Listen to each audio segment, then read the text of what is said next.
I'm the PBS NewsHour's economics correspondent, Paul Solman.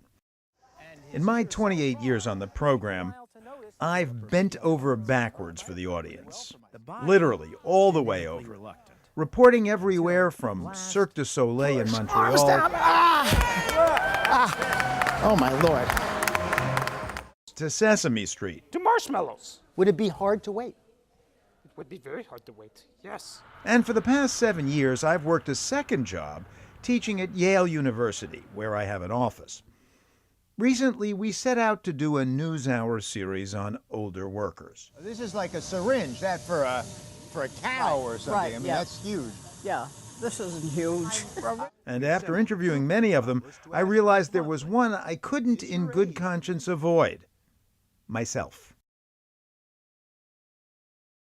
I've wanted to interview you for a very long time. Yeah, I don't know, after something like 15,000 interviews that I've done in my life, it's kind of a kick to be interviewed for a change, too. The first question is, why are you still working at age 68? Because I can. My father once said about the NewsHour job, you are absurdly fortunate. He was talking about my hours, actually, which are totally flexible. I work out of my house in Boston or near Boston. I travel around the country, but I get to spend lots of time with my family. I get to do a second job at Yale, coming here once a week.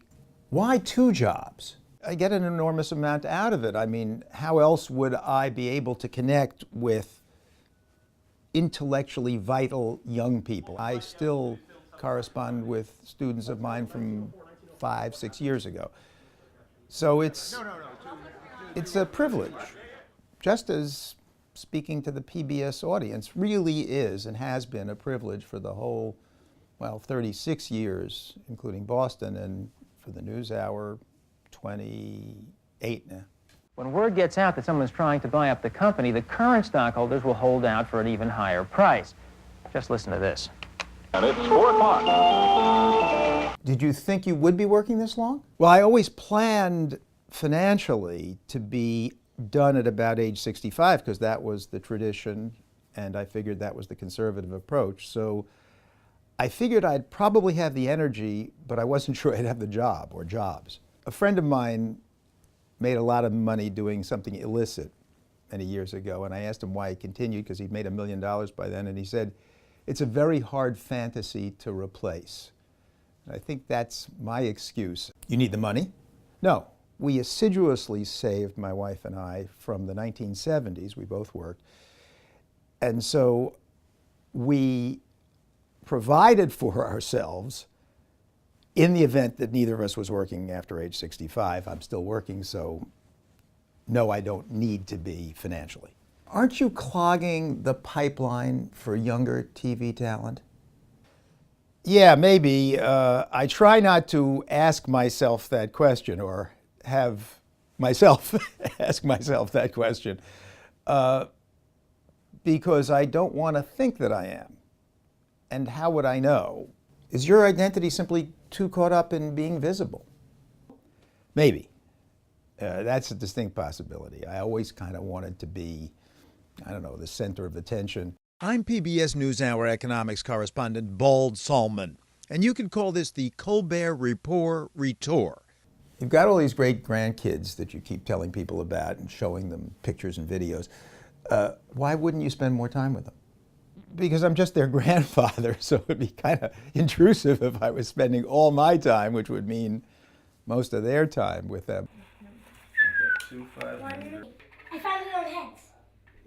Please. And I found it on a weekend. We have to see. I found it on a weekend. I asked my granddaughter recently, she's 11, if she'd like me to take her places as we used to when she was a kid, before she went to school, museums, the aquarium and so forth, on a regular basis. And she very politely said, well, I like playing with my friends after school, maybe occasionally. And then I asked her, hey, how about once a month? Should I talk to your mom about that? She said, no. So I think I got my answer. What can't you do as well as you used to? Lift things. Mentally, I think I'm as sharp as I ever was, but how would I know if I wasn't? Well, one famous test is counting backwards from 100 by 7s. Can you do that? Yes, I can, but I've been practicing, so it may not be fair. 100, 93, 86, 79, 72, 65, 58, 51, 44, etc. But that may not be the best test because I used to do arithmetic in my head when I was a little kid. Why do you wear the hat? Doctor's orders, actually. And I don't know, it's a comfortable affectation. People say, hey, where's your hat? And it's a nice way to connect with people, it turns out. So both for reasons of physical prophylaxis and because it makes me feel, I don't know, a little bit cool.